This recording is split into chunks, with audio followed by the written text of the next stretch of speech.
Some auto journalists dislike cars like these. And what I'm referring to is plug-in hybrids. They say you get the worst from alternative fuel vehicles.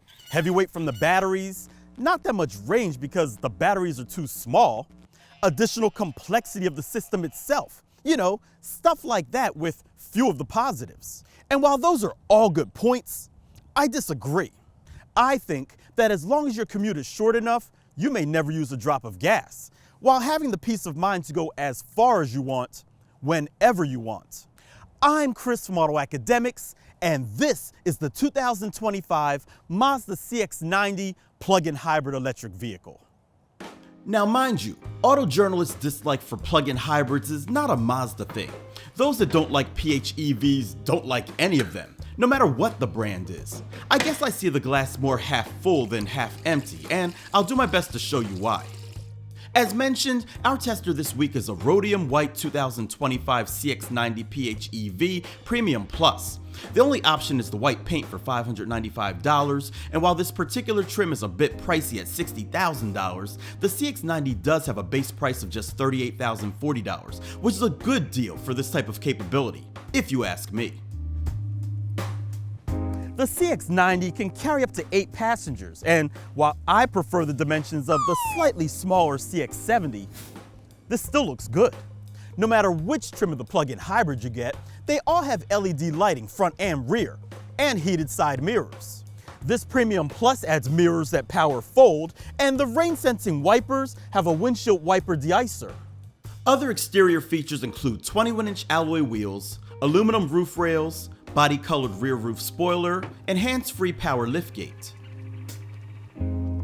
Open that and you'll find 14.9 cubic feet of cargo space behind the third row. Pull a couple of straps to lower those seats and you get 40 cubic feet behind the second. Fold the second row captain's chairs down and you get 74.2 cubic feet in all, which is actually about a cubic foot less than the CX-70. There are grocery hooks on each side, a 1500 watt outlet on one side as well as a 150 watt outlet and 12 volt outlet on the other, small cubby in the corner, and a bit more storage for the charge cable and some other small things beneath the floor, with the spare tire residing beneath that.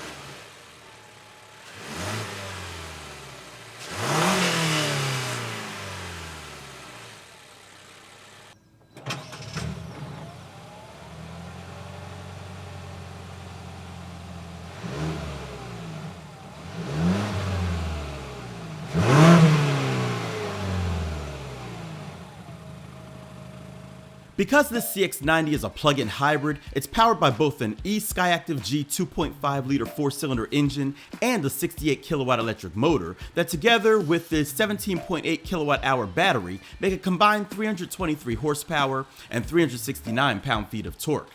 An 8-speed automatic transmission handles the gears, sending power to the standard all-wheel drive.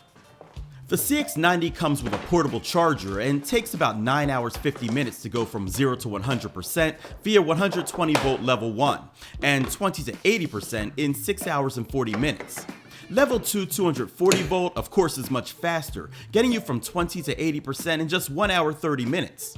A full battery will provide about 26 miles of total range, and when combined with the gas engine, Mazda says you should get about 490 miles of total range. Mazda Intelligent Drive Select allows you to choose between Sport, Normal, EV, and Off-Road, and the CX-90 plug-in hybrid has a max tow capacity of 3,500 pounds. EPA estimated fuel economy is rated at 25 miles per gallon combined and 56 mpge combined. AutoAcademics achieved 41.2 miles per gallon and 2.7 miles per kilowatt hour during testing on the recommended premium fuel. The CX-90 has large doors that open wide, helping with access to the third row.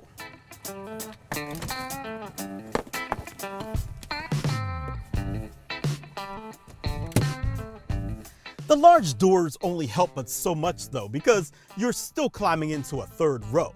And while Mazda bills this as a 7-passenger vehicle, the optional second row captain's chairs make that a bit of a stretch because the 7th passenger is supposed to sit here in the middle.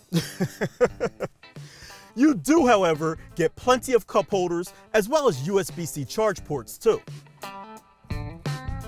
Of course, the second row is much more comfortable with these captain's chairs inside. They're heated and can slide forward and back, and there's a third zone for climate. There's also a panoramic sunroof to let in some additional light. There are bottle holders and window shades in the doors, USB-C charge ports, and there's a little tray that pops out as your cup holders. I'm not sure how stable it is or how much weight it can hold, but it's creative nonetheless.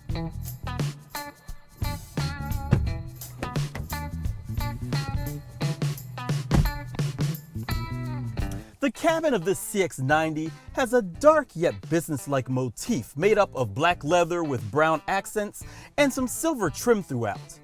The heated steering wheel looks and feels decent, and the heated and ventilated seats are covered with a premium grade Napa leather.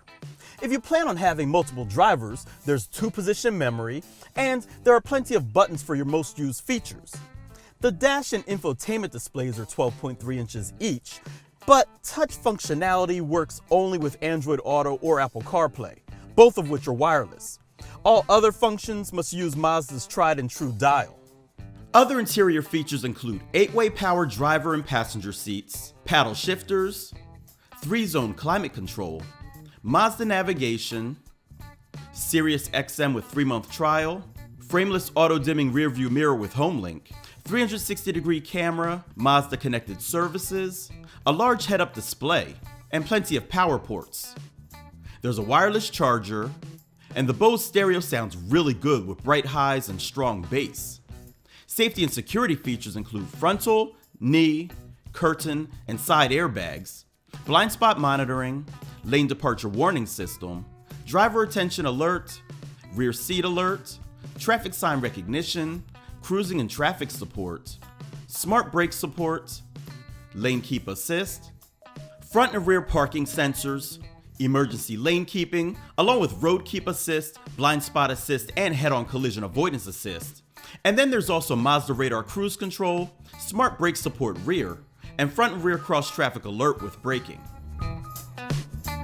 So now that we've addressed all of that, it's time to take it out and see how it drives.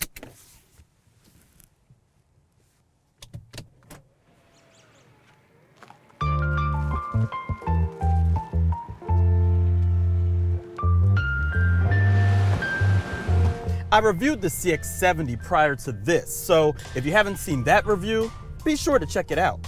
Basically, I liked it, but I don't know if I got caught up in the Mazda zoom thing and was expecting too much of it. Whatever it was, I think I like the way that this CX-90 drives better. Yeah, this car's bigger and not quite as nimble, but that's probably why I accept its demeanor. The ride is comfortable and quiet, and it feels very solid over bumps. Now, don't expect any miracles from the suspension.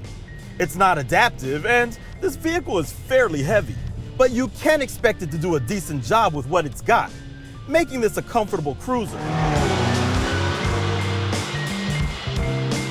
Power is fine, but it doesn't feel nearly as strong as the CX-90, even with the additional hybrid energy. And the transmission can be a bit slow to downshift, say if you want to pass in a hurry.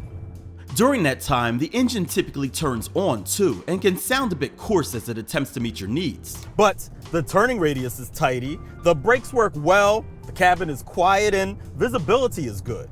And it's also nice that I can leave the active safety features on without them annoying me.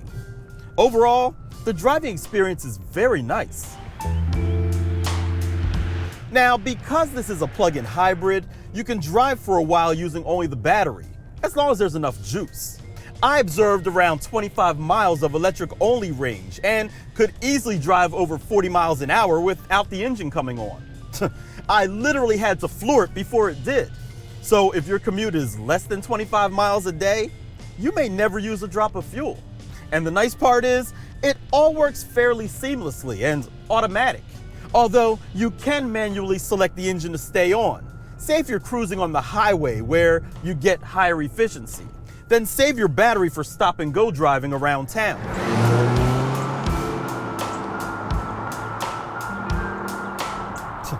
You know, it's funny how the CX-90 was the car that I expected to really like. In fact, it's the one I really wanted to like because it has more manageable proportions. And don't get me wrong, it is fine and I do like it. I just like the way that this drives more.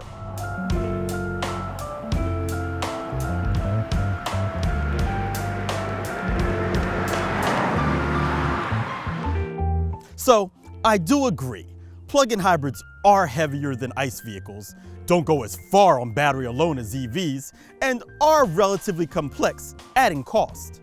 But I still feel they provide a nice blend of both the gas and electric worlds. Plus, I can drive this anywhere I want, and then plug it in and some days never use a drop of fuel. But that's just me. What type of powertrains do you prefer? Plug-in hybrids? Standard hybrids? EVs or plain old gas? Let us know in the comments section below. As always, if you like this video, give it a thumbs up, don't forget to subscribe and hit that bell icon so you don't miss what we have coming up next.